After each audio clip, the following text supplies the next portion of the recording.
So here's a picture of them, and a female one and then a male one. Okay, another example, pine trees. They're mostly large trees with a straight trunk with whorls of smaller lateral branches. They keep their leaves for at least 2 growing seasons, and they produce sap. So here's a close-up of them and the sap.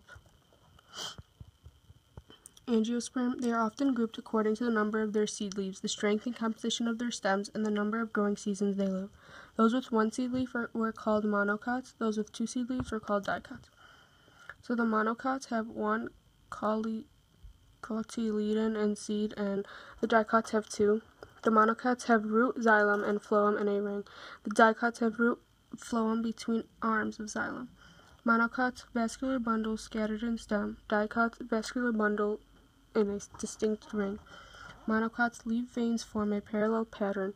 Dicots, leaf veins form a net pattern. Monocots, flower parts in 3s and multiples of 3s, and dicots, flower parts in 4s and multiples of 4s or 5s. So examples of monocots: corn, often 2.5 meters in height. Stem has the appearance of a bamboo cane, commonly composed of 20 internodes of 18 centimeters. A leaf grows from each node. Cells that conduct water and nutrients within the plant are scattered throughout the stem. They have parallel leaf veins, and veins conduct water and nutrients throughout the leaf. So here's this the structure of it, and then a close-up picture of it. Another example is wheat. Grow several side shoots called tillers. Each of the tillers grows a long stem which bears a flowering head at its top. Once each flowering head fertilizes its own plant, the grain begins to grow and develop. Starch and protein are stored in the grain and used as an energy source. Their leaves, which resemble those of other grasses, appear early and are followed by slender stalks terminating in spikes, or so-called ears of grain. Wheat grain is a one-seeded fruit called caryopsis. Here's the composition of the wheat grain, and then structure of the actual plant. Orchids, orchids, I don't know which one you guys are saying.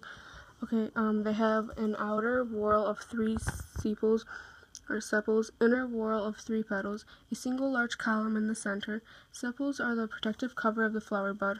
Orchids always have 3 petals, by the way, and produce flowers as a means of achieving pollination to produce seeds. So here's the structure, and then an up-close picture. So example of dicots: roses, Derek Rose, huh? Okay, they have stems that are often armed with sharp prickles, have a small oval-shaped fruit called a rose hip. The leaves are borne alternately on the stem, and they are about 5 to 15 centimeters long. Most have about 5 petals, and after a rose is pollinated, the petals drop off to reveal the rose fruit, and the rose hips are rich in vitamin C. So structure and close-up. Clover, small, short-lived plants. Leaves are trifoliate, having 3 leaflets, dense spikes of small red, purple, white, or yellow flowers.